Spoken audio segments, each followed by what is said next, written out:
నమస్తే టీవీ20 న్యూస్ కి స్వాగతం. బులెటిన్ల ముందుగా హెడ్లైన్స్. సీఎం చంద్రబాబును కలిసిన ఎమ్మెల్సీ గాదె శ్రీనివాస నాయుడు.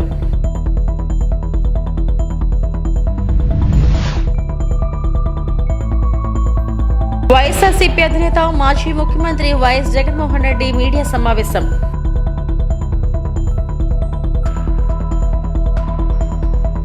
గాయని కల్పన ఆరోగ్యం నిలకడగా ఉంది, వైద్యుల స్పష్టీకరణ.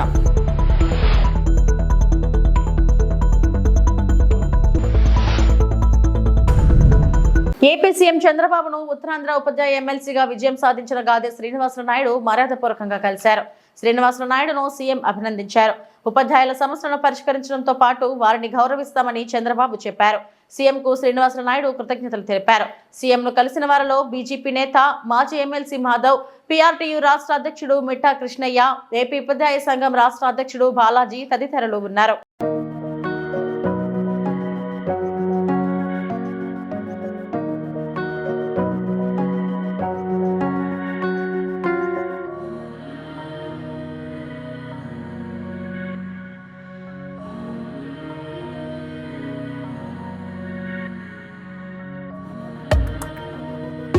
ప్రతిపక్ష హోదాపై నిరాధార ఆరోపణలతో వైకాపా ఎమ్మెల్యే జగన్ తప్పుడు ప్రకటనలు చేస్తున్నారని ఏపీ శాసనసభ స్పీకర్ అయ్యన్న పాత్రుడు అన్నారు. బుధవారం సభ ప్రారంభం కాగానే ఆయన మాట్లాడారు. ప్రతిపక్ష హోదాపై వైకాపా ఎమ్మెల్యే జగన్ హైకోర్టుకు కూడా వెళ్లారు. న్యాయ ప్రక్రియ కొలికి వచ్చే వరకు వేచి చూద్దామనుకున్నా. ఇటీవల జగన్ వైకాపా సభ్యులు చేసిన వ్యాఖ్యలు నా దృష్టికి వచ్చాయి. ఎంతటి వారిపైన నేను అసత్యాలు ప్రచారం చేసే ధోరణితో జగన్ వ్యవహరిస్తున్నారు. వారు చేస్తున్న ఆరోపణలు గందరగోళానికి దారితీస్తున్నాయి. స్టిక్కర్ కు దురుద్దేశాలు ఆపాదించడం సదా నియమాల ఉల్లంఘన కిందకి వస్తాయి. ప్రతిపక్ష హోదా ఇవ్వాలంటే సరైన సంఖ్యాబలం ఉండాలని చట్టం చెబుతుంది. 175 మంది సభ్యులున్న శాసనసభలో కనీసం 18 మంది సభ్యుల బలం ఉంటే తప్ప ప్రతిపక్ష హోదా రాదు. అంటే కనీసం 10% సభ్యులు ఉంటేనే ప్రతిపక్ష హోదా వస్తుందన్న నిబంధనను గతంలో జగనే సభలో ప్రస్తావించారు. ప్రతిపక్ష హోదా నిరాకరించడానికి సూచించిన అన్న వాదన సరికాదు. నిజానికి జగన్మోహన్ రెడ్డి వైఎస్ఆర్సీ శాసనసభ పక్ష నాయకుడిగా ఎన్నికైనట్టు 26/6/2024 వరకు మా సచివాలయానికి తెలపలేదు. నెంబర్ 1. అలాంటప్పుడు జూన్ 26 కంటే ముందు, అందున స్పీకర్ ఎన్నిక జరగక ముందు ప్రతిపక్ష నాయకుడి హోదా గురించి నిర్ణయం తీసుకోవడం సాధ్యమా? ఇది ఒకటి గమనించవలసిన అవసరం ఉంది. ప్రతిపక్ష నాయకుడి హోదా ఎవరైనా అర్హులా కాదా అనేది కేవలం రాజ్యాంగ సూత్రాలు, కోర్టు తీర్పులు, చిరకాల సాంప్రదాయాల ఆధారంగా మాత్రమే నిర్ధారించగలరు. ఆంధ్రప్రదేశ్ వేతనాల పెన్షన్ చెల్లింపు అనర్హతల తొలగింపు చట్టం 1953లో ప్రతిపక్ష నాయకుడి హోదా ప్రస్తావన ఉంది. ఆ చట్టంలో సెక్షన్ 12B ప్రకారం ఎవరైనా ప్రతిపక్ష నాయకుడి హోదా ఇవ్వాలంటే వారు చట్టసభలో సభ్యులే ఉండాలి. 2, వారు ప్రభుత్వ వ్యతిరేక రాజకీయ పార్టీ సభలో నాయకుడై ఉండాలి. ఇది క్లియర్గా ఉంది. 3, ప్రతిపక్షంలో ఉన్న వారి పార్టీకి అత్యధిక సంఖ్యాబలం ఉండాలి. 4, మరీ ముఖ్యంగా ఆ వ్యక్తి సభాపతి ప్రతిపక్ష నాయకుడిగా గుర్తించాలి. ఒకవేళ అత్యధిక సంఖ్యాబలం గల ప్రతిపక్షాలు 1 కన్నా ఎక్కువ ఉంటే పార్టీ హోదాను దృష్టిలో ఉంచుకుని వాటిని ఏదో ఒక పార్టీ నాయకుడిని సభాపతి ప్రతిపక్ష నాయకుడి హోదా కల్పించవచ్చు. ఈ విషయంలో ఏ ఒక్క ప్రతిపక్ష పార్టీకి ఎన్నికల్లో కనీసం 10% సీట్లు రాలేదు. కనుక ఎవరికీ ప్రతిపక్ష నాయకుడిగా గుర్తింపు దక్కలేదు. అలాగే 5, 7, 8, 16, 17 లోక్సభలలోనూ 10% ఉత్తరాన్ని పాటించడంతో ప్రతిపక్ష నాయకుడిగా ఎవరు గుర్తించి పొందలేకపోయారు. వైఎస్ఆర్సీపీ అధినేత మాజీ ముఖ్యమంత్రి వైఎస్ జగన్మోహన్ రెడ్డి మీడియా సమావేశం ప్రారంభమైంది. తాడేపల్లిలోని కేంద్ర కార్యాలయంలో ఆయన కూటమి ప్రభుత్వ అరాచకాలపై, చంద్రబాబు మోసాలపై మాట్లాడుతున్నారు. ప్రెస్ మీట్ లో వైఎస్ జగన్ అసెంబ్లీలో ప్రతిపక్షం చెబుతున్న మాటలు వినడం లేదు, అందుకే మీడియా ముందుకు వచ్చాం. చంద్రబాబు నాయుడు ప్రభుత్వం 2 బడ్జెట్లు ప్రవేశపెట్టింది. సూపర్ 6 143 హామీల కోసం అరకొర కేటాయింపులు చేశారు. అన్ని రకాలుగా మోసం చేసిన తీరు తేటతెల్లంగా కనిపిస్తుంది. బాబు షూరిటీ భవిష్యత్ గ్యారంటీ కాస్త బాబు షూరిటీ మోసం గ్యారంటీ అయింది. ఎన్నికలకు ముందు సూపర్ 6, 7 అంటూ ఊదరగొట్టారు చంద్రబాబు దత్తపుత్రుడితో కలిసి మేనిఫెస్టో రిలీజ్ చేశారు. ప్రతి ఇంటికి బాండ్లు పంచారు. 20 లక్షల ఉద్యోగాలు, 3,000 నిరుద్యోగ వృత్తి సాయం అన్నారు. సుదీర్ఘంగా అసెంబ్లీలో ఎలాగూ ప్రతిపక్షం చెప్తా ఉన్న మాటలు ఎలాగూ వినే పరిస్థితి, అసెంబ్లీ నుంచి ప్రజలకు తెలిపే పరిస్థితి లేని పరిస్థితుల మధ్య మీ ద్వారా ప్రజలకు ప్రతిపక్షం సైడ్ నుంచి బడ్జెట్ మీద, గవర్నర్ ప్రసంగం మీద, వీటి అన్ని అంశాల మీద ఇటువైపున నాణ్యానికి ఇటువైపున వర్షన్ కూడా వినిపించే కార్యక్రమం చేస్తూ ఉన్నాం. నిజంగా చంద్రబాబు నాయుడు గారి 2 బడ్జెట్లు ఇవాళ చంద్రబాబు నాయుడు ప్రవేశపెట్టిన 28వ తారీఖున తాను ప్రవేశపెట్టిన బడ్జెట్తో 2 బడ్జెట్లు తను ప్రవేశపెట్టినట్లయింది. ఈ 2 బడ్జెట్లు చంద్రబాబు నాయుడు గారివి గమనించినట్లయితే బాగా ప్రస్ఫుటంగా కూడా కనిపించేటి ఏమిటి అని అంటే, చంద్రబాబు గారు అన్ని రకాలుగా ప్రజలను మోసం చేసిన తీరు తేటతెల్లంగా కనిపిస్తుంది. ఎన్నికలకు ముందేమో బాబు షూరిటీ భవిష్యత్ గ్యారంటీ, ఎన్నికలు అయిపోయిన తర్వాత మాత్రం బాబు షూరిటీ మోసం గ్యారంటీ అన్న పద్ధతిలోనే ఆయన పాలన సాగుతూ ఉంది. బడ్జెట్ స్పీచ్ అంతా కూడా చూస్తే, బడ్జెట్ కానీ గవర్నర్ ప్రసంగం కానీ ఏది చూసినా కానీ కనిపించేది ఒకటే.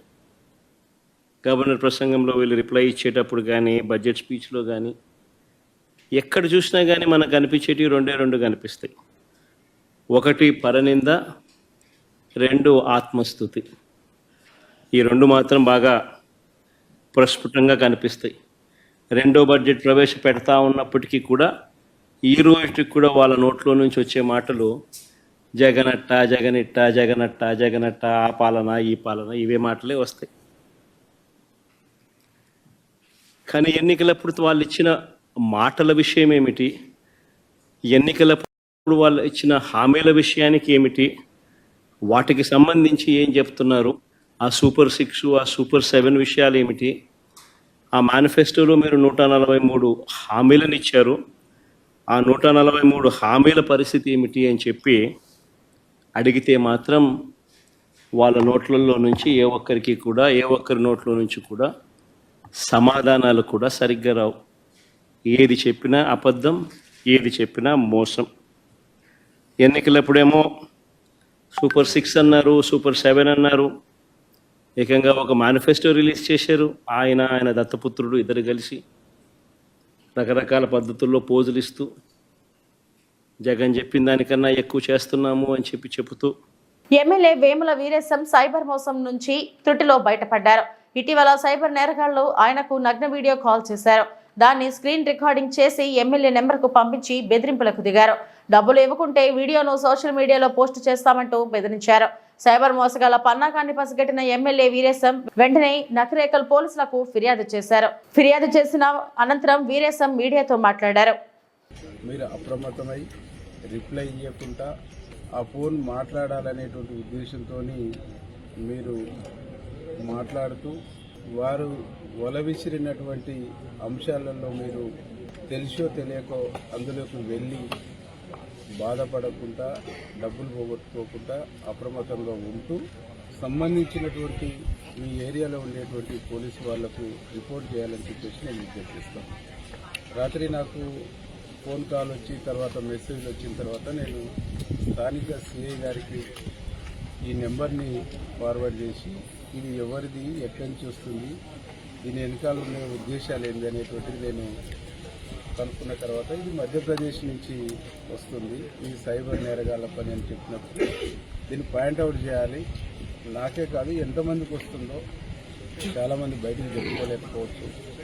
చాలామంది సైబర్ నేరగాళ్ళ బారిన పడి తన కుటుంబాన్ని ఆర్థిక స్థితిని నాశనం చేసుకునేటువంటి ఒక పరిస్థితి ఉంటుంది కాబట్టి దీని నుంచి అవగాహన ఎట్లా ఉండాలనేటువంటి దానికోసమే మేము కాంప్లైంట్ చేయడం జరిగింది. నియోజకవర్గంలో కానీ జిల్లాలో కానీ రాష్ట్రంలో కానీ ఎవరికి సైబర్ నేరగాళ్ళ నుంచి ఇట్లాంటి ఫోన్లు వచ్చినా ఇట్లాంటి వీడియో కాల్స్ వచ్చినా అటెండ్ చేయొద్దు. అనుమానాస్పదమైనటువంటి కాల్ అయితే పోలీసు వాళ్ళకు రిపోర్ట్ చేయాలని చెప్పేసి నేను విజ్ఞప్తి చేస్తున్నా. మా ప్రభుత్వం గౌరవ ముఖ్యమంత్రి రేవంత్ రెడ్డి గారి నాయకత్వంలో సైబర్ నేరాల్ని అరికట్టేటువంటి దాంట్లో చాలా కఠినంగా ఉన్నారు. చాలా కఠినమైనటువంటి పద్ధతుల్లో నిర్ణయాలు ఉన్నాయి. ఎవరు ఎంత పెద్దవాళ్ళైనా ఈ సైబర్ నేరాలకు పాల్పడేటువంటి వాళ్ళు ఎక్కడ దాగినా తీసుకొచ్చేసి చట్టపరంగా శిక్షించేటువంటి కార్యక్రమం తెలంగాణ ప్రభుత్వం చేస్తుంది. తెలంగాణ ప్రభుత్వం ఆ కార్యక్రమం చేయటమే కాకుండా అవేర్నెస్ తీసుకొచ్చి ఎడ్యుకేట్ చేసి చైతన్యం కల్పించి సైబర్ నేరాలకు సంబంధించినటువంటి ఎక్కడ ఉత్పన్నమైన స్వేచ్ఛగా పోలీసు వాళ్ళకి కంప్లైంట్ చేసేటువంటి ఒక చైతన్యాన్ని కూడా ప్రభుత్వం ఇస్తుంది. ఆ చైతన్యంతోనే నేను ఈరోజు కంప్లైంట్ చేసినని చెప్పేసి గర్వంగా చెప్తాను. అపస్మారక స్థితిలో మంగళవారం రాత్రి కేపీహెచ్పీలోని హోలిస్టిక్ ఆసుపత్రిలో చేరిన గాయని కల్పనకు చికిత్స కొనసాగుతుంది. ఆమె ఆరోగ్య పరిస్థితి నిలకడగా ఉన్నట్లు ఆసుపత్రి వైద్యులు తెలిపారు. ఈ మేరకు ఆమె ఆరోగ్య పరిస్థితిపై హెల్త్ బులెటిన్ విడుదల చేశారు. ఆమె ఊపిరితిత్తుల్లో నీరు చేరడంతో వెంటిలేటర్ పై చికిత్స అందిస్తున్నట్లు తెలిపారు. I'm Kalpana Raghavendra and Prasad Prabhakar's daughter. No issues. She's perfectly fine and happy and healthy now. Mama, she's a singer. She's doing her LLB and also doing her PhD. So, Danvalla, she has insomnia. So, to treat her insomnia, doctor had prescribed her a tablet and she had consumed that in an overdose. Like, she had overdosed slightly. This is not a suicide attempt. It's just a slight overdose because of stress in like general life stress. Please do not manipulate any information. Our family is perfectly fine. My mom and dad are very much happy. I am happy. Everybody is perfectly fine in my family. Please manipulate say you do. Everything is perfect. And my mom, she'll be back in a few days. So thank you. That's all I have to say. This is not a suicide attempt. This is just a slight overdose from an insomnia tablet prescribed by the doctor. That's it. My mom is perfectly fine. She'll be back with all of you in a few days. That's all I have to say. Thank you. Congress నుంచి తనను suspend చేసినంత మాత్రాన BC ఉద్యమం ఆగదని MLC Teenmar Mallanna స్పష్టం చేశారు. కాంగ్రెస్ లో ఉంటే ప్రశ్నిస్తున్నాననే తనను బహిష్కరించారని తెలిపారు. కేసీఆర్ సమగ్ర కుటుంబ సర్వే పగడ్బందీగా చేశారన్న తీన్మార్ మల్లన్న ప్రస్తుత కులగణనలో అగ్రవర్ణాలను ఎక్కువగా చూపించారని ఆరోపించారు. బీసీ వర్గాలను అణిచిపెట్టే ప్రయత్నం చేశారని, అందుకే బీసీ కులగణన తప్పని ప్రతులను కాల్చినట్లు వెల్లడించారు. ఎట్లా రావాలో చూపిస్తాం దీంతో. సో ఈ సస్పెన్షన్ ఆర్డర్ మాకు అందింది. ఇది పంపించేలా ప్రయత్నం చేసినటువంటి గౌరవ ముఖ్యమంత్రి రేవంత్ రెడ్డి గారికి మీరు చాలా రోజుల నుంచి ప్రయత్నం చేసిరు. పాపం సస్పెండ్ చేయాలి అనేటువంటి తపన. మొన్న కరీంనగర్ మీటింగ్ పోతుంటే కూడా కారు ఎక్కినాక కూడా మళ్ళీ మహేష్ కుమార్ గౌడ్ గారిని రిక్వెస్ట్ చేసి ఈ 1-2 డేస్లో చేయాలన్నా ఎట్లన్నా చేసి అని చెప్పి మీరు తాపత్రయపడుతున్నటువంటి విషయంలో నేను అర్థం చేసుకోగలుగుతా మీ బాధ. ఎందుకంటే మీ దగ్గర ఉండేటువంటి వ్యక్తులు సహజంగానే బానిసలుగా ఉండాలని మీ ఉద్దేశం కావచ్చు, అది సహజంగానే మీరు కోరుకుంటారు. కానీ తీన్మార్ మల్లన్న విషయంలో కోరుకోవడమే మీరు చేసిన పొరపాటు. ఇక్కడ సస్పెన్షన్ అనేది తీన్మార్ మల్లన్న కాంగ్రెస్ పార్టీకి సంబంధించినటువంటి దానిపైన నాకు ఏ ఇబ్బంది లేదు, అది నా వ్యక్తిగతమైనటువంటి అంశం. కానీ ఫస్ట్ ఆఫ్ ఆల్ మీడియా మిత్రులకు తెలియజేయాల్సింది ఏంటంటే దాని గురించి సందర్భం వచ్చినప్పుడల్లా మాట్లాడతా. కానీ ఇవాళ తెలంగాణ రాష్ట్రంలో 3 ఎమ్మెల్సీ స్థానాలకు ఎన్నికలు జరుగుతూ ఉన్నాయి.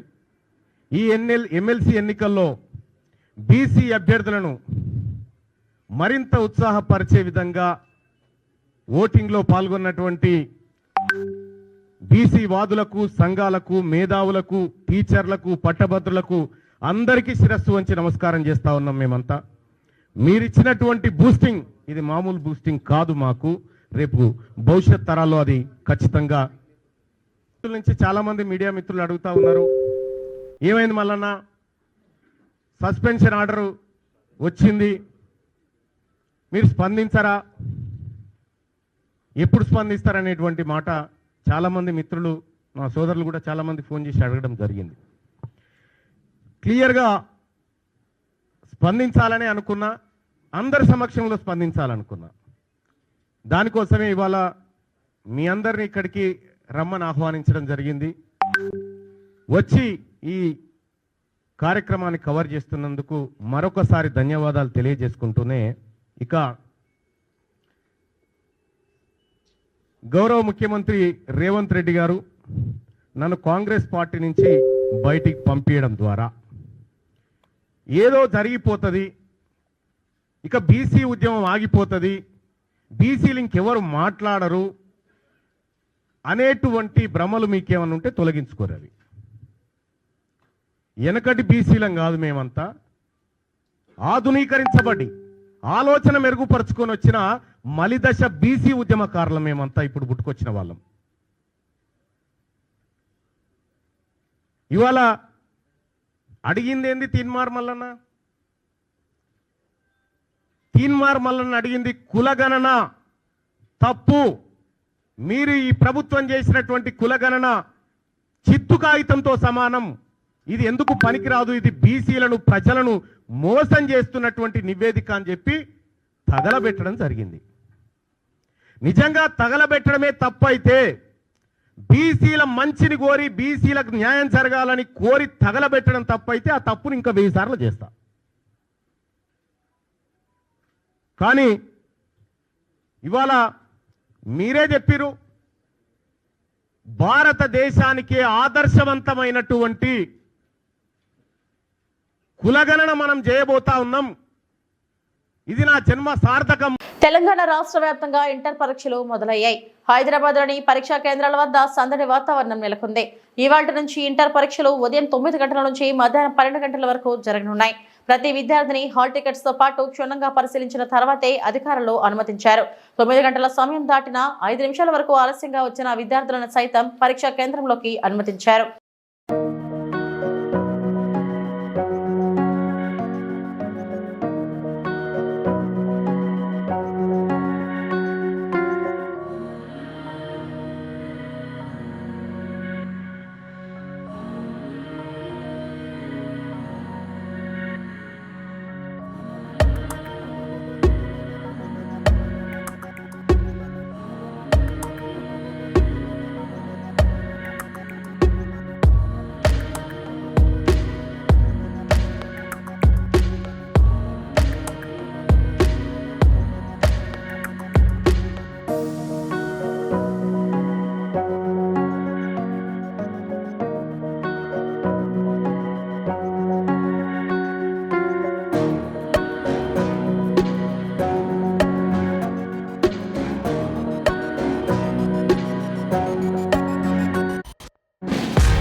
విద్యార్థులకు సిపిఆర్ పై అవగాహన అవసరమని ప్రముఖ వైద్యులు జేసీ డాక్టర్ వినోద్ కుమార్ కుర్మానా బుధవారం అన్నారు. స్థానిక గీతాంజలి పాఠశాలలో జేసీఐ శ్రీకాకుళం సన్ రైజర్స్ అధ్యక్షులు సింగూరు ప్రవీణ్ ఆధ్వర్యంలో విద్యార్థులకు సిపిఆర్ పై అవగాహన, నైపుణ్యాభివృద్ధిపై అవగాహన కల్పించారు.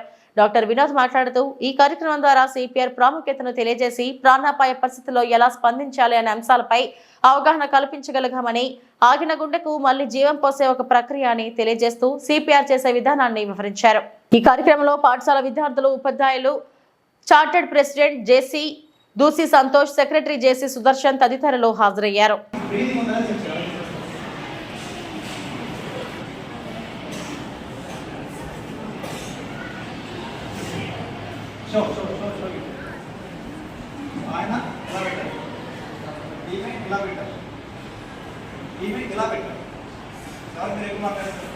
ఆ పని బాగా చేయకండి, మన ఇంకో పని ఇంకా బాగా చేయకండి. ఓకే, సో నువ్వు ఫస్ట్ చెప్పావు, యాక్చువల్లీ పడకనే ముందు నువ్వు చెప్పు అలా పట్టాలి position. So you know where to keep your finger. Okay, you also try, but నువ్వు ఇలా పెట్టావు కదా, గాలి పీల్చినట్లయితే చూస్తాం. Very good. ఇంకా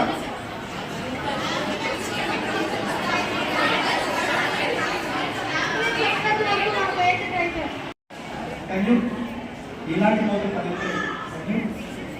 హౌస్ అన్నీ మళ్ళీ పోతుంది ఎలా కంట్రోల్ చేస్తాం 2 minutes 3 minutes కంట్రోల్ చేస్తాం అథారిటీస్ హెల్త్ అథారిటీ 108 అని నియర్ బై హాస్పిటల్ కానీ కాల్ చేయమని చెప్పాలి. That is called activation of medical response team and emergency response team.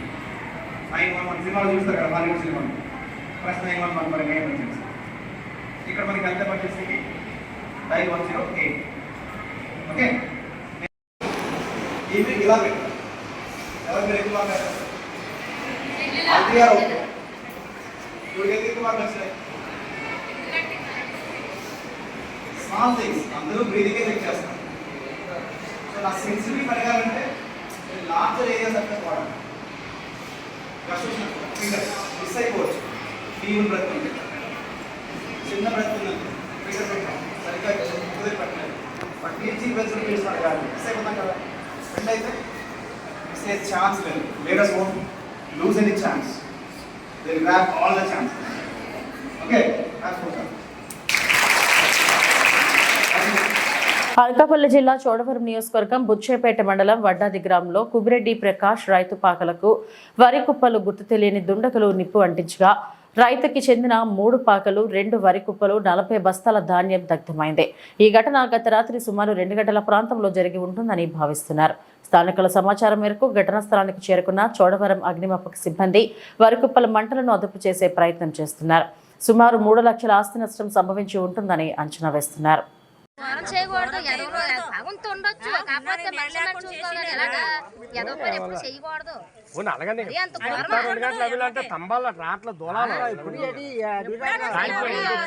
ఇలా జరగలేదు.